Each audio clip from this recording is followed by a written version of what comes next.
अच्छा लग रहा है सब, अच्छा लग रहा है। खुश हो, खुश ही रहो सदा। और बहुत हमें भी तुम लोगों को देख के बड़ी खुशी हो रही है, बहुत ज़्यादा अच्छा लग रहा है, बहुत मन खुश है हमारा भी।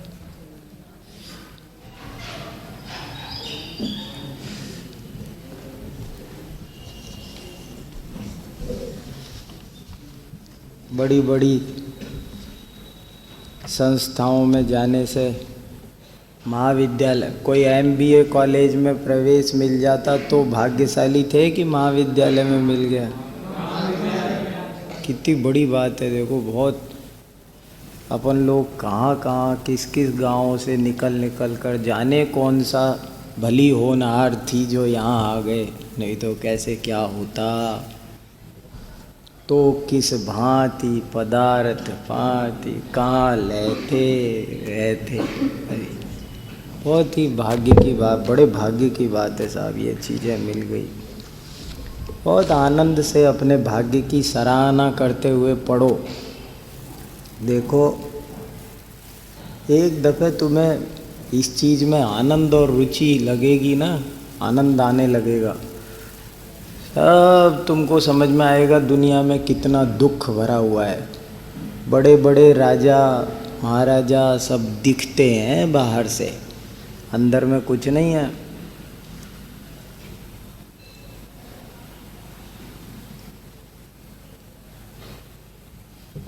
गद्दे, डनलप के गद्दे और एसी के बीच भी करवट बदलते रहते हैं, गोलियां खाते हैं, नींद आती है, कुछ नहीं रखा।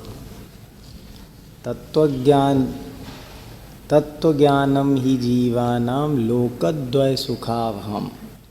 छत्र चूड़ामणि की एक और सूक्ति नोट कर लो, तुम याद रखो ये। वो सूक्ति कैसी लगी? पीयूषम नहीं निश्शेषम। ऐसे ही ये भी एक सूक्ति याद रख लो तुम। तत्वज्ञानम ही जीवानाम लोकद्वय सुखावहम। तत्वज्ञानम ही जीवानाम लोकद्वय सुखावहम।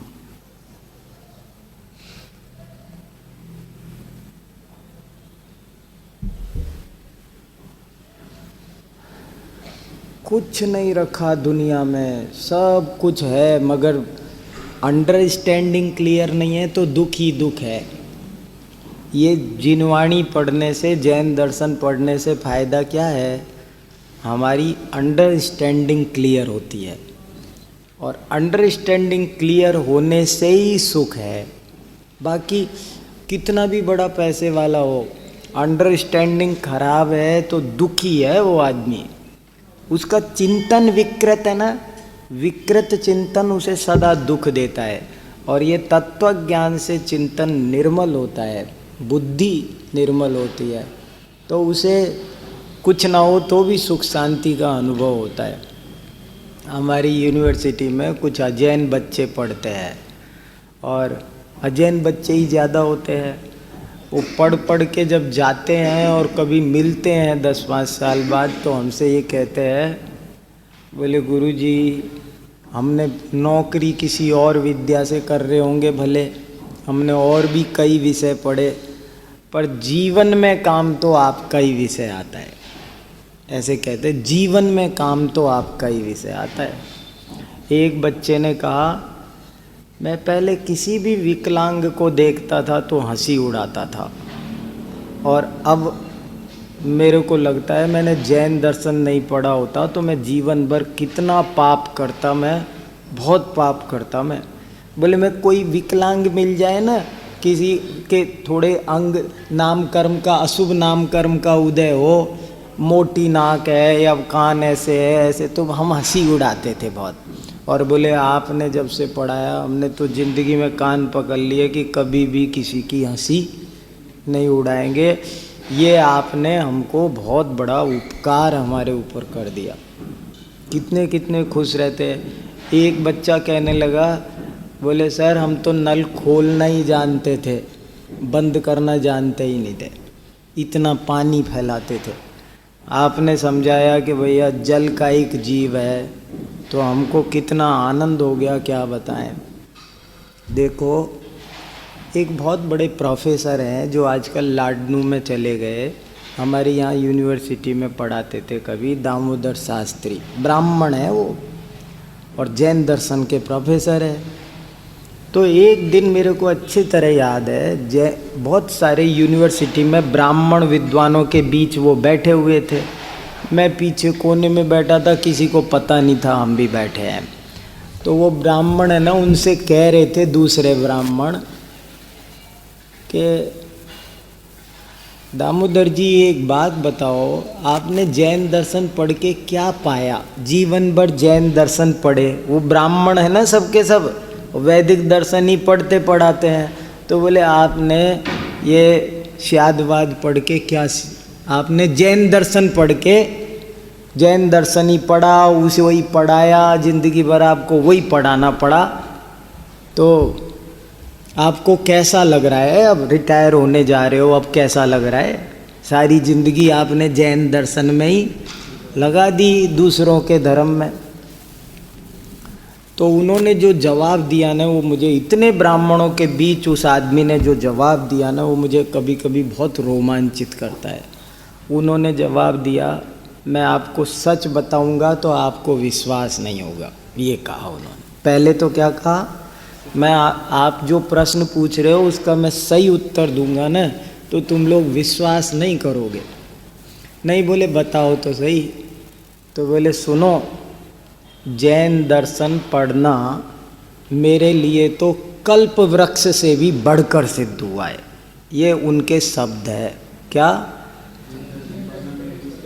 कल्प वृक्ष से भी बढ़कर सिद्ध हुआ है। कैसे?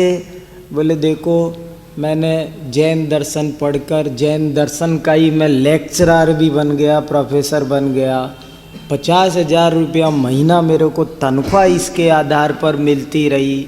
तो लौकिक दृष्टि से देखो तब भी कोई कमी नहीं रही, और पारमार्थिक दृष्टि से तो मैं क्या बताऊं, मैंने जो अनेकांत स्यादवाद की जो व्यवस्था पढ़ी है, उससे मेरी सारी कसाएं धुल गई। क्योंकि मुझे कभी कुछ बुरा ही नहीं लगता, मेरा मन इतना सा, क्योंकि मुझे लगता है मैंने स्यादवाद पाया तो मुझे अमृत मिल गया, ऐसे कहते हैं, अमृत मिल गया मुझे, ऐसे भाव उनके होते हैं।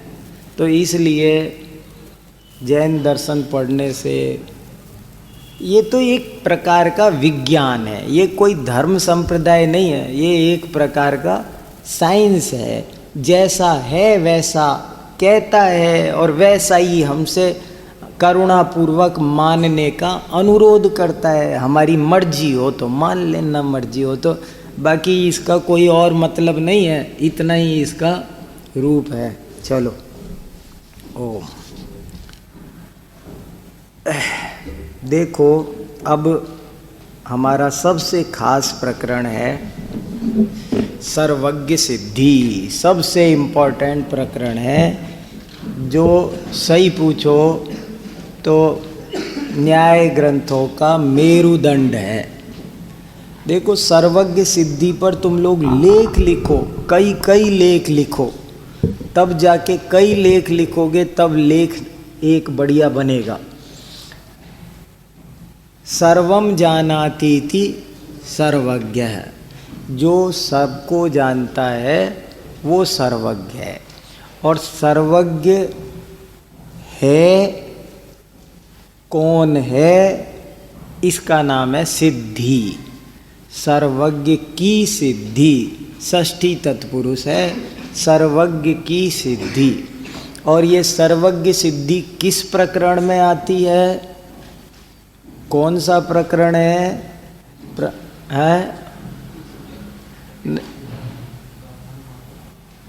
स्वार्थानुमान में नहीं आती।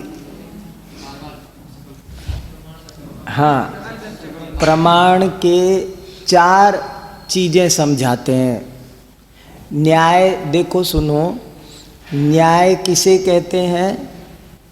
प्रमाण नयात्मको न्याय, ये परिभाषा छोटी सी याद रखो। न्याय किसे कहते हैं? प्रमाण नयात्मको न्यायः। कल मेरे पास में वो पीसी जैन है ना, जैन अनुशीलन केंद्र वाले, कहने लगे मैंने आपकी न्याय मंदिर देखी और यूँ कह मैं सोचता था न्याय माने जैसे जस्टिस और लॉजिक और क्या क्या लॉ कॉलेज और वो लड़ना भिड़ना राजनीति करना, वही न्याय मैं समझता था। और आपने जो न्याय की परिभाषा दी तो मेरे को आनंद बहुत आ गया। क्या? प्रमाण नयात्मको न्याय। न्याय की व्युत्पत्ति क्या है? कौन बताएगा? हाथ खड़े करो। न्याय की व्युत्पत्ति, न्याय शब्द कैसे बना है? एक ही देखो, अपन न्याय न्याय पढ़ रहे हैं। देखो मैं चाहता हूँ तुम लोगों को न्याय शब्द की व्युत्पत्ति, न्याय की परिभाषा, न्याय के अंग, न्याय की प्रकरण प्रवृत्ति, ये सब 4-5 बातें बिल्कुल क्लियर होनी चाहिए, तब तो न्याय के ग्रंथ पढ़ोगे। न्याय की व्युत्पत्ति क्या है? एक ने हाथ खड़ा किया है और कोई नहीं कर सकता। दो और न्याय शब्द कैसे बना बताओ। वो कौन? हाँ तुम बताओ।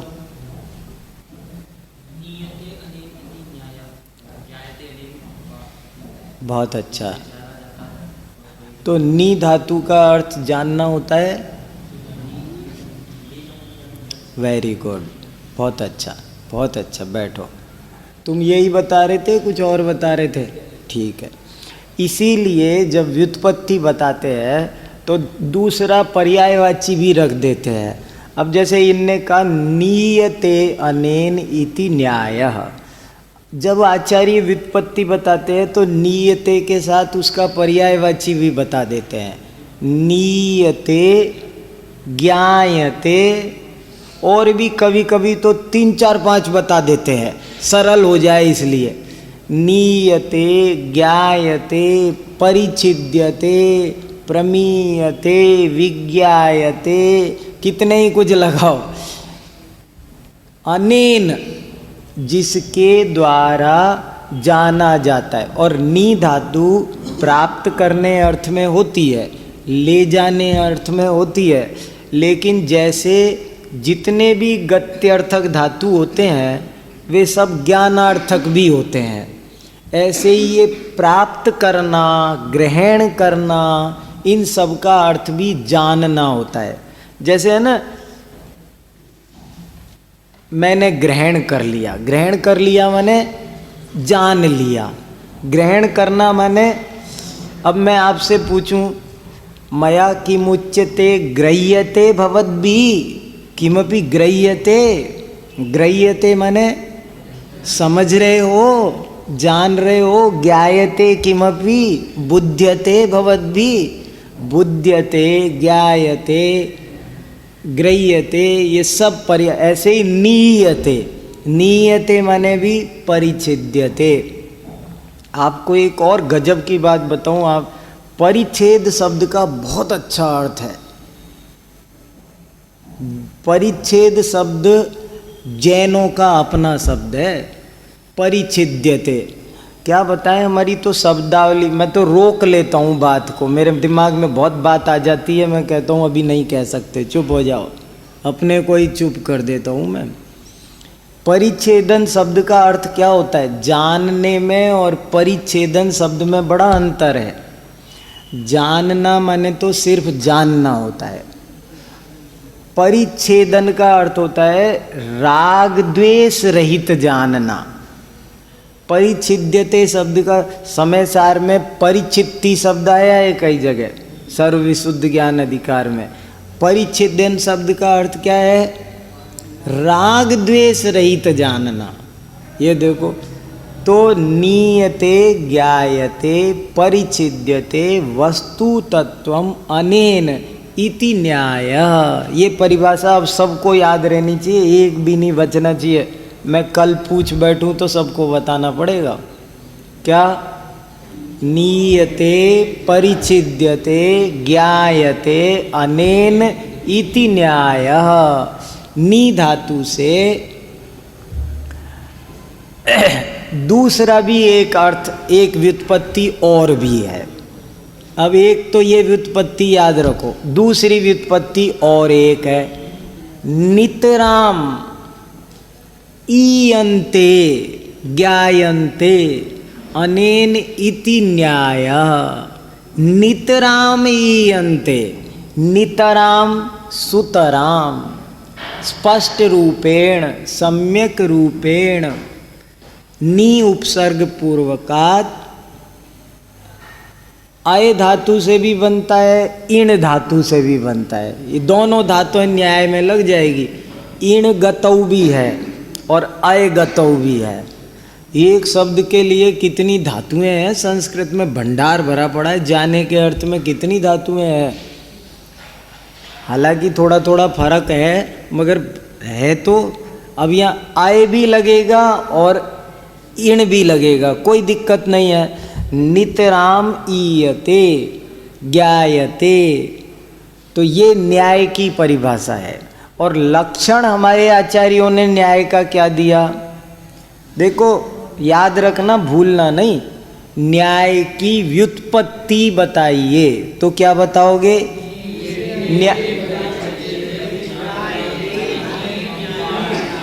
पहले एक लाइन लिखोगे, न्याय शब्द की व्युत्पत्ति दो प्रकार से की जा सकती है, डैश डाल के नंबर 1, नीयते परिच्छिद्यते ज्ञायते अनेन इति न्याय। फिर नंबर 2 डालो, नंबर 2 डाल के लिखो, नितराम ईयते आयते वा इति न्यायः। नी पूर्वकात, ये देखो पेज नंबर 1 पर दे रखी है इस पुस्तक में, 1 पर नहीं, पेज नंबर 27 पर, पेज नंबर 27 देखो इस पुस्तक का, इसमें न्याय की व्युत्पत्ति दे रखी है। पहले भी दे रखी है, नीयते ज्ञायते विविक्षितार्थो अनेन इति न्यायः, और दूसरी दे रखी है नितराम ईयन्ते गम्यन्ते। और देखो गत्यर्थानाम ज्ञानार्थत्वात् दिया है स्पष्ट।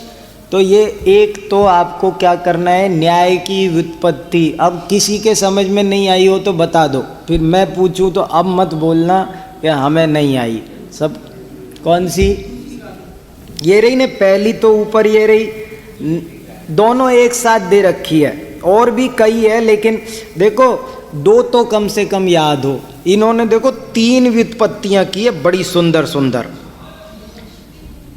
है। विवक्षित, उसके प्रश्न का उत्तर मैं दूं कि तुम में से कोई दे देगा? उसने कहा विवक्षित शब्द का क्या अर्थ है? बता है, सही कहा, सही कहा। इसलिए कहा कि जिस मुद्दे पर बात चल रही है हम उसकी अपेक्षा से भी बात करें। जिस विषय पर बात चल रही है वो विषय जिसके द्वारा नीयते ज्ञायते, विवक्षित अर्थ। जैसे हम कहना चाहते हैं ताजमहल के बारे में बात करना चाहते हैं, तो ताजमहल हो गया विवक्षितार्थ। आप्त के बारे में बात करना चाहते हैं तो आप्त हो गया विविक्ष। आत्मा के बारे में बात करना चाहते हैं तो आत्मा हो गया विविक्षितार्थ। और वो विविक्षितार्थ जिसके द्वारा नीयते परिच्छिद्यते ज्ञायते अनेन स न्यायः, वो न्याय है। 3 व्युत्पत्तियां दी है इन्होंने। आप 3 में से एक तो कम से कम याद हो, तीनों ही कर ले हो तो बहुत बेटर है। तीनों व्युत्पत्तियां सरल है। नंबर 1 नीयते ज्ञायते। अब तुम्हें विविक्षितार्थो याद न रहे तुम हटा सकते हो, जरूरत नहीं। व्युत्पत्ति के लिए विविक्षितार्थो लिखने की जरूरत नहीं। आप नीयते ज्ञायते वस्तु तत्वम अनेन, आप विविक्षितार्थ की बजाय वस्तु तत्वम अनेन स न्यायः, एक व्युत्पत्ति। दूसरी व्युत्पत्ति हो गई नी पूर्वकात अय धातु, नितराम ईयते,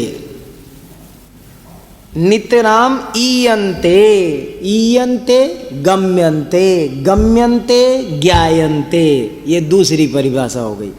और परिभाषा नहीं, व्युत्पत्ति।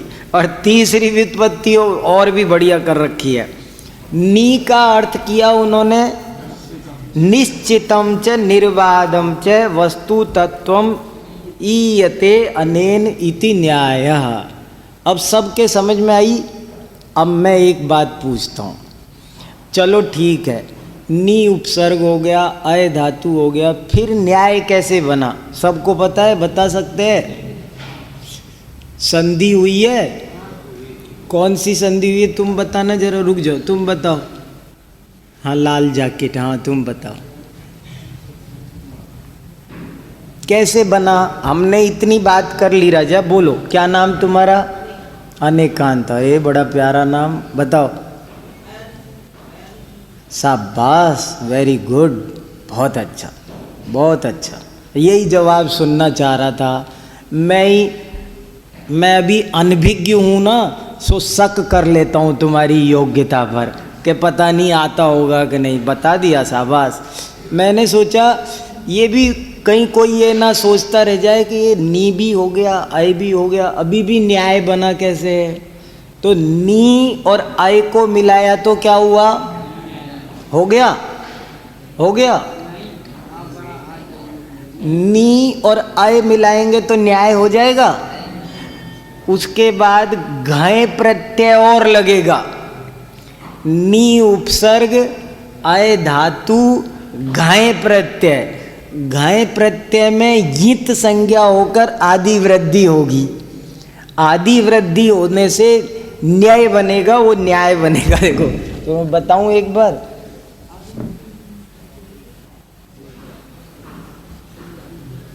अब ये नी तुम ह्रस्व रख लो या दीर्घ रख लो।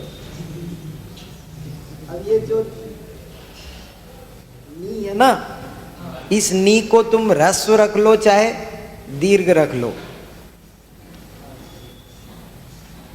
अब क्या बनेगा? अभी तो न्याय बनेगा ये। और इसमें अभी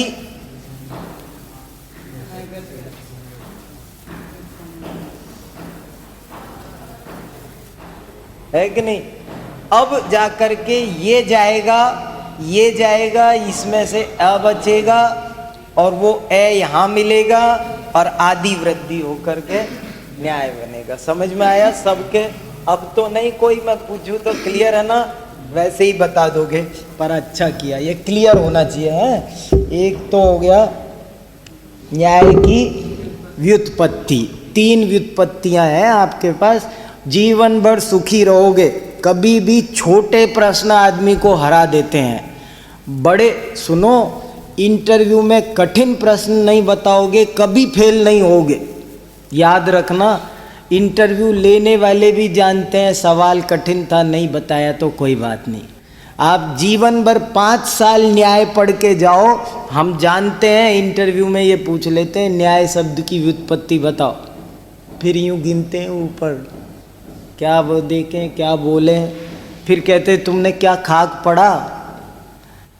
बोले साहब मुझे वो अमुक आप्त परीक्षा पढ़ी, प्रमेय कमल मार्तंड पढ़ी, प्रमेय सब।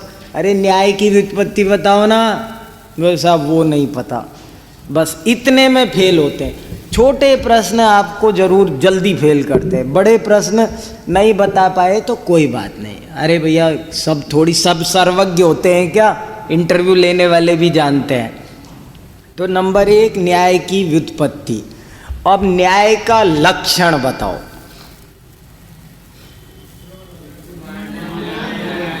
बस इतना याद रखना है इसमें, न्याय का लक्षण क्या है। और खासकर जैन दर्शन के संदर्भ में तो न्याय का लक्षण यही है। और लोग दूसरे दर्शन वाले न्याय का अर्थ कुछ और भी करते हैं, जो मैंने पहले दिन बताया था आपको। एक दर्शन कहता है जय पराजय हेतु कम न्यायः। उनके यहाँ न्याय की परिभाषा क्या है? जिससे स्वमत मंडन हो जाए परमत खंडन हो। जो हमें जिता दे और दूसरे को हरा दे, उसका नाम न्याय है। मगर जैनाचार्यों की परिभाषा ऐसी नहीं है। हम किसी को हराने में विश्वास नहीं करते, हम तो वस्तु स्वरूप को जानने में विश्वास करते हैं। हमने तो न्याय की व्युत्पत्ति की है कि जिसके द्वारा सही सही जानने में आ जाए उसका नाम है न्याय। और कैसे आए सही सही, तो हमारा तो स्पष्ट घोषणा है कि और कोई उपाय नहीं, संसार भर में दो ही उपाय है, प्रमाण और न्याय। वस्तु स्वरूप को सही सही जानने का संसार में कोई तरीका, कोई मशीन, कोई शास्त्र, कोई गुरु, कोई किताब कुछ नहीं। हम तो मानते हैं प्रमाण और न्याय, ये दो ही तरीके ऐसे हैं जिनके द्वारा वस्तु स्वरूप को सही सही जाना जा, और कोई तरीका नहीं है। कितनी बड़ी बात है। आपको कोई चीज जाननी है, अग्नि जाननी है, कैसे जाने? बुखार जानना है तो जैसे थर्मामीटर चाहिए। कोई भी चीज जानना हो तो ये कहते हैं आपको क्या चाहिए? प्रमाण और न्याय। तो न्याय का लक्षण क्या है? प्रमाण न्यायात्मको न्याय। कोई आपसे पूछे जैन न्याय का वैशिष्ट्य बताइए, बता सकते हो? जैन न्याय का वैशिष्ट्य बताइए। वैशिष्ट्य तो समझ गए ना, विशेषता। न्याय सभी दर्शन मानते हैं, हर दर्शन में प्रमाण की चर्चा है कि नहीं है? तो जैन न्याय में और जैनेतर न्याय में क्या फर्क है?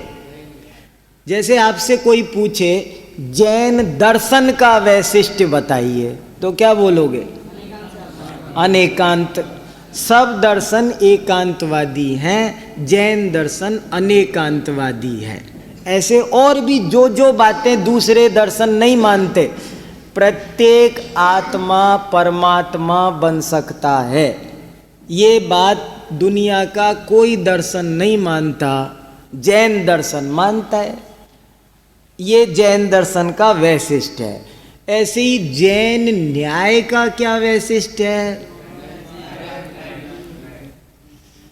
नंबर 1 उत्तर सही कि जैन न्याय की एक विशेषता ये है कि जहाँ दूसरे दर्शन न्याय के अंतर्गत केवल प्रमाण को ही मानते हैं, वहाँ जैन न्याय नय को भी स्थान देता है। वो कहता है वस्तु स्वरूप को अकेले प्रमाण से नहीं जाना जा सकता। देखो गजब की बात, क्यों नहीं जाना जा सकता अकेले प्रमाण से? क्योंकि वस्तु अनंत धर्मात्मक है और अनंत धर्म वचन अगोचर हैं, कहे नहीं जा सकते। इसलिए प्रमाण तो क्या बोलेगा बेचारा, वो अनंत धर्मों को अखंड रूप में वो कह देता है, जो हमारे पल्ले कुछ पड़ता नहीं है। वस्तु के स्वरूप को जानने के लिए तो जैसे आपने कभी जिंदगी में समझो उदाहरणार्थ सेव फल नहीं देखा, नहीं खा, अब हमने आपसे तुरंत किसी बात ही बात में बोला सेव फल। अब आपने पूछा वो क्या बोला, हमने कहा एक सेव फल बोला ना, वो क्या होता है? हम बोले सेव होता है और क्या होता है। तो ये प्रमाण ही हुआ। नए आपको लगाएंगे ये इस आकार का होता है, इस रंग का होता है, इस स्वाद का होता है, वहाँ पैदा होता है, इसमें आयरन होता है, 1 एप्पल इन ए डे, ऐसे करके कुछ बताएंगे तब जा करके आपको समझ में। ये क्या हो गया? ये नए लगाए हमने, नींबू, ये तो प्रमाण हो गया। मगर जिसने आज तक नींबू देखा नहीं, सुना नहीं, खाया नहीं, उसके क्या समझ में आया नींबू बोलने से? उसको ये बताओ एक छोटा सा गोल गोल फल होता है और वो ऐसे अंदर पीला, ऊपर पीला होता है, अंदर बहुत सफ़ेद रस होता है मगर वो बड़ा खट्टा होता है, उसमें कैल्शियम बहुत होता है। ऐसे नींबू की शिकंजी पियो तो ये होता है। उसे ये जो उसको अलग अलग अलग गोल, पीला, खट्टा, ये सब क्या बोला हमने, नए लगाए। तो जैन न्याय की कम से कम 2 विशेषताएं आपको जरूर बतानी है। कई विशेषताएं हैं पर 2 विशेषताएं बहुत ज्वलंत विशेषताएं। नंबर 1, और दर्शनों के न्याय में केवल प्रमाण को स्थान दिया गया है, लेकिन जैन न्याय में नए को भी उतना ही महत्वपूर्ण स्थान दिया गया है। नए जैन दर्शन की मौलिक अवधारणा है। दूसरी विशेषता मैं बता चुका हूं अभी थोड़ी देर पहले, नहीं जैन न्याय की, वो तो मैं जैन दर्शन की ऐसे ही पूछी थी, वो तो जैन दर्शन की। हाँ, जैन न्याय की दूसरी बड़ी ही इम्पोर्टेंट विशेषता है कि जहां और दर्शनों का न्याय जय पराजय की भावना से ही प्रेरित, उद्भूत और विकसित है, वहां जैन न्याय का उद्भव और विकास सारा का सारा सत्यान्वेषण। जैन न्याय का उद्देश्य है तत्वाधिगम। आचार्यों का शब्द बोलता हूं अब, क्या शब्द है? जैन न्याय का मकसद, जैन न्याय का उद्देश्य क्या है? तत्वाधिगम। भूलना नहीं, कतई नहीं भूलना, जीवन भर सुखी रहोगे बहुत। जैन न्याय का उद्देश्य क्या? अधिगम माने, बड़ा प्यारा शब्द है अधिगम भी। हाँ, गम धातु यहां आ गई, गम माने जान। अधि शब्द क्यों लगा? अधि उपसर्ग का क्या अर्थ होता है? अधिगम, गहराई। अधि माने अध्यात्म, अध्यात्म शब्द बनता है कि नहीं? अधि शब्द अंतरंग अर्थ को बताने के लिए अधि उपसर्ग लगता है। आत्मनि हो गया अध्यात्म, आत्मा के अंदर। ऐसे ही अधिगम, अधिगम माने देखो, ये मैं जानता हूं माइक, तो ये गम है, लेकिन इसके अंदर क्या है, कैसे बना है, कैसे काम करता है, क्या इसकी सारी बातें जो मैं जानूं गहराई से, तो वो हो गया अधिगम। गम और अधिगम में फर्क, गहराई से जानने का नाम है अधिगम। तो जैन न्याय का क्या मकसद है? तत्वाधिगम, अर्थाधिगम, तत्वान्वेषण। नए चक्रकार की भाषा में तच्चाणेषण काले, तत्वान्वेषण, तत्वाधिगम, अर्थाधिगम, ये जैन न्याय का उद्देश्य है। तो ये 2 जैन न्याय की विशेषताएं हो गई। कौन कौन सी?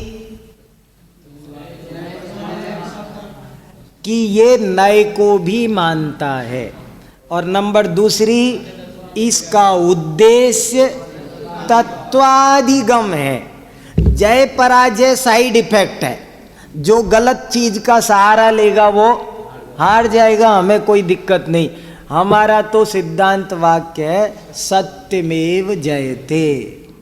सारे नोटों पर सत्यमेव जयते लिखा रहता है। किसने लिखा है पता है? ये किनका वाक्य है? ये उसे वो लोग कहते हैं हमारा वाक्य है, ये हमारे जैन मुनि का वाक्य है, जैन आचार्यों का कथन है। ये सत्यमेव जयते कहाँ लिखा है? मुंडकोपनिषद। मुंडकोपनिषद किसका नाम है? मुंडक माने क्या होता है?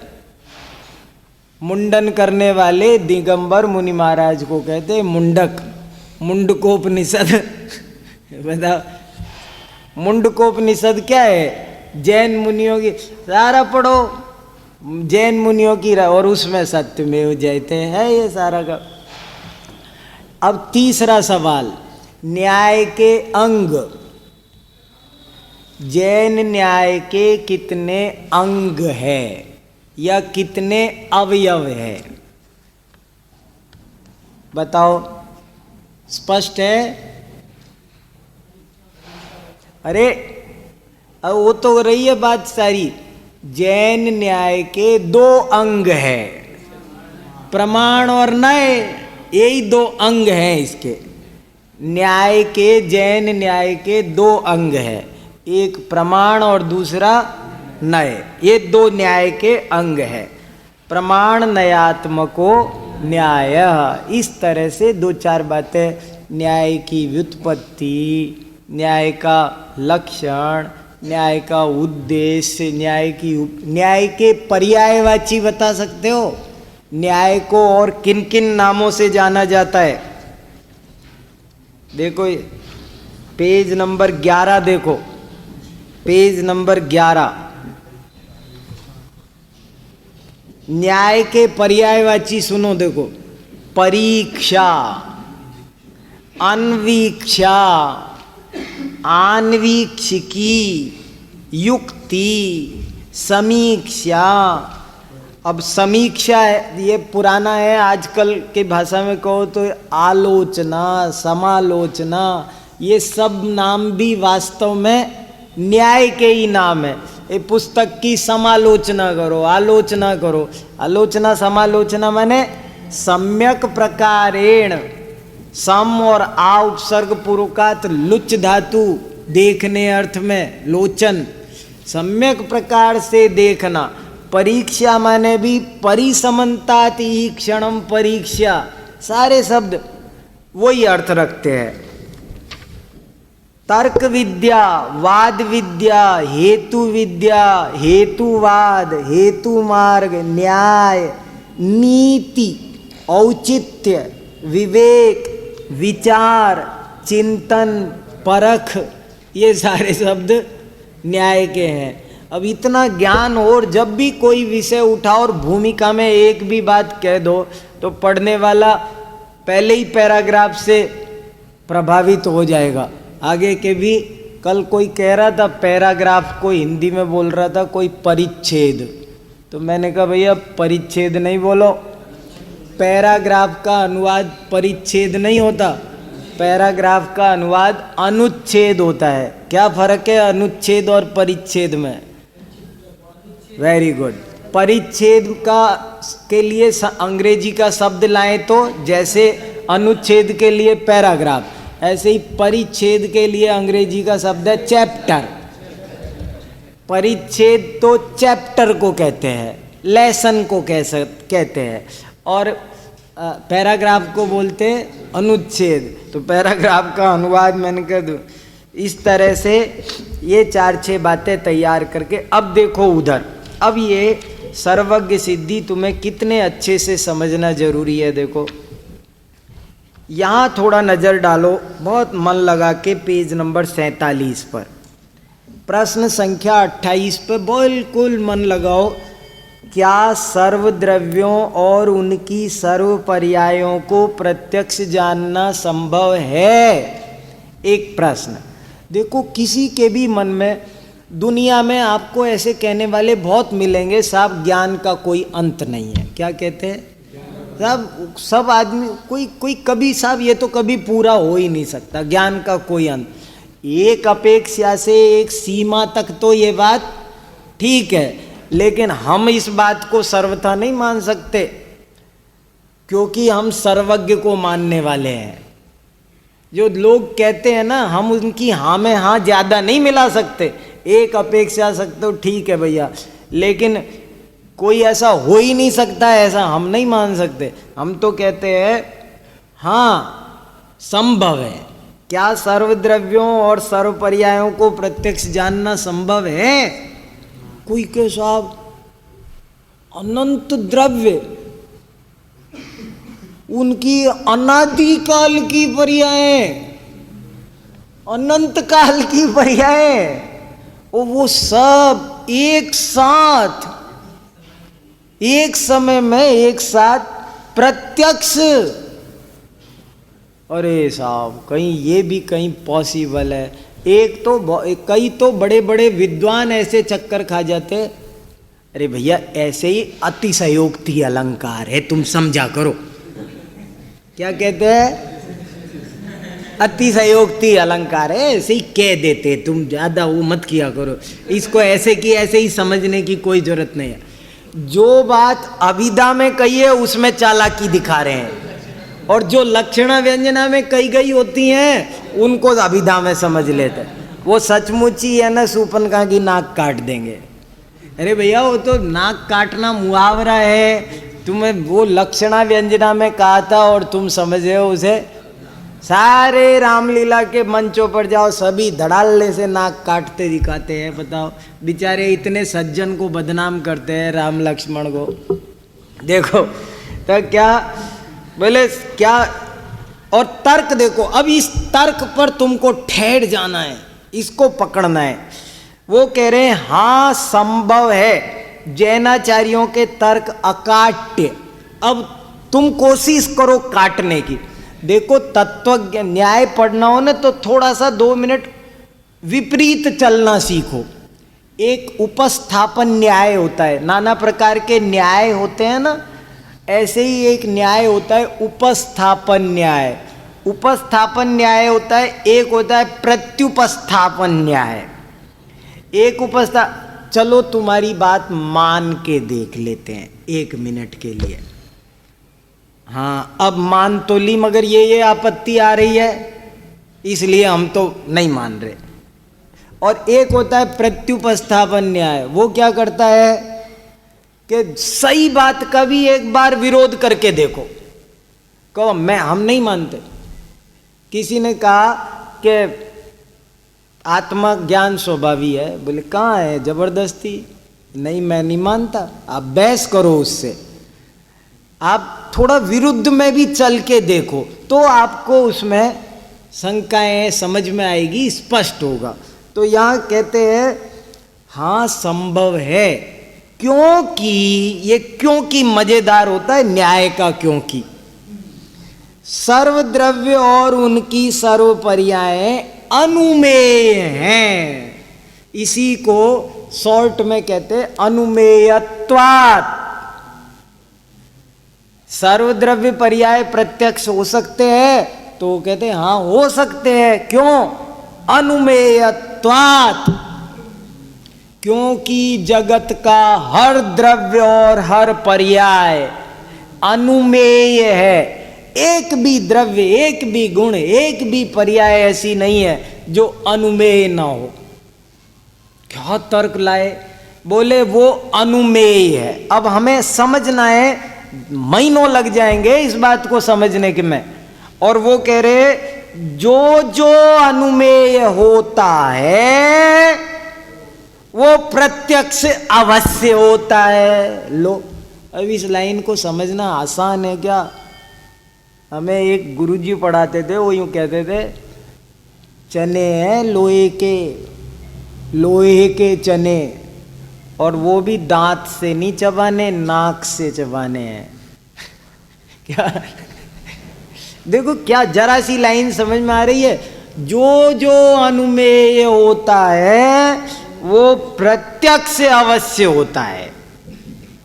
नाकों चने चबाना मुहावरे भी है ना, नाकों चने चबाना। न्याय शास्त्र नाकों चने चबवा देता है। जो वो कैसे सिद्ध कर रहे प्रत्यक्ष को? अनुमेयत्वात् हेतु से, कि जो भी जगत में है सब अनुमेय है। और जब अनुमेय है तो डेफिनेटली, अगर वो प्रत्यक्ष नहीं हो सकता होता तो वो अनुमेय भी नहीं होता। अनुमेय है, इसी से सिद्ध हो गया कि वो प्रत्यक्ष भी हो सकता है। पहले तो ये तय करो कि सब जाना भी जा सकता है कि नहीं। सर्वज्ञ सिद्धि का पहला स्टेप क्या है? कि सब जाना भी जा सकता है या नहीं। सब माने सर्वद्रव्य पर्याय, त्रिलोक त्रिकालवर्ती आलोकवर्ती, सब सर्वद्रव्य गुण पर्याय, वो जाने भी जा सकते हैं या नहीं। कोई ऐसा है जो नहीं जाना जा सके? पहले तो पहला स्टेप तो ये तय होता है। तो वो कहते हैं कि नहीं, ऐसा कोई पदार्थ ही नहीं है। हर पदार्थ में एक प्रमेयत्व नाम का गुण है। कोई वस्तु ऐसी नहीं है जो ज्ञान का विषय बन ना सके। अरे अनुमान का विषय तो हमारा भी बनती है, अनुमेय है। जगत का हर पदार्थ हमारा अनुमेय है, जो हमने चाहे प्रत्यक्ष देखा हो चाहे न देखा हो। जो चीजें हमने प्रत्यक्ष नहीं देखी वे भी हमारे अनुमान से हमको सब समझ में आती हैं कि नहीं आती है। तो इसलिए वो उन्होंने पहला स्टेप तो ये उठाया, जो जो अनुमेय होता है वह प्रत्यक्ष अवश्य होता है। एक शब्द भी फालतू नहीं लिख सकते न्याय में, बड़ा नपा तुला लिखना पड़ता है। क्या ऐसा सर्वद्रव्य पर्यायों को प्रत्यक्ष जानने वाला केवल ज्ञान किसी एक जीव के संभव है? देखो पहला स्टेप क्या था, क्या सबको जाना जा सकता है? तो पहले तो यही सिद्ध किया कि सबको जाना जा सकता है। फिर उसने दूसरी बात कही, दूसरा स्टेप, क्या कोई जान सकता भी है? पहला क्या था, क्या सब जाना जा सकता है? दूसरा, क्या सबको कोई जान सकता है? ठीक है, मान लिया कि सब जाना जा सकता है, लेकिन ये ऑर्गन अमेरिका को अमेरिका के लोग देखेंगे, भारत को भारत, ऐसे कई लोग मिल करके जान ले। हिमालय वाले पर बैठा आदमी हिमालय को जान ले। अब हम यहाँ बैठे हैं तो यहीं तो जानेंगे, हम दूर की कैसे जानेंगे? हम इस जमाने के हैं तो इस जमाने की जानेंगे, टोडरमल जी के जमाने की हम थोड़ी जानेंगे। तो वो कह रहे हैं कि ठीक है, आपने कहा सब जाना जा सकता है, लेकिन क्या ये सब कोई एक जना जान सकता है? एक कोई एक सब जान सकता है? पहले था क्या सब जाना जा सकता है, दूसरा आया क्या सबको कोई एक जान सकता है? अब दूसरे प्रश्न में ये सिद्ध कर रहे, प्रत्यक्ष से बदल गया अपन। हाँ, ऐसा ज्ञान यद्यपि तुम पूछ रहे हो ना, तुमको इसलिए भ्रम है कि तुम्हारे आप्तों की ये स्थिति, तो तुम कह रहे हो क्या ऐसा संभव है? तो भैया देखो, शांति रखो। हाँ, यद्यपि कपिलादि के ऐसा ज्ञान नहीं हो सकता, तथापि अरिहंत परमेष्ठी के अवश्य होता है। ये विशेष सर्वज्ञ सिद्धि पर आ गए। हाँ हो सकता है, अरिहंत के हो सकता है। ये फिर कहा, आप कैसे कहते हैं? तो कहते क्योंकि अरिहंत परमेष्ठी निर्दोष है। निर्दोषत्व, सत्वमेवोसि निर्दोषो, तुम ही निर्दोष हो। निर्दोष पे आ गए। देखो, क्या सब जाना जा सकता है? हाँ। क्या सबको कोई जान सकता है? हाँ। क्या कपिलादि भी जान सकते हैं? नहीं। अरिहंत जानते हैं? हाँ। क्या अरिहंत ही जानते हैं? हाँ। क्यों जानते हैं अरिहंत ही? क्योंकि वो निर्दोष है। How you can say they are निर्दोष? आप कैसे कह सकते हैं कि वो ही निर्दोष है? अरिहंत ही निर्दोष है, तुम कैसे कहते हो? हमारे कपिल को भी निर्दोष मान ले हो ना वो। तो बोले दोष की परिभाषा सुनो। दोष की परिभाषा बता सकता है कोई?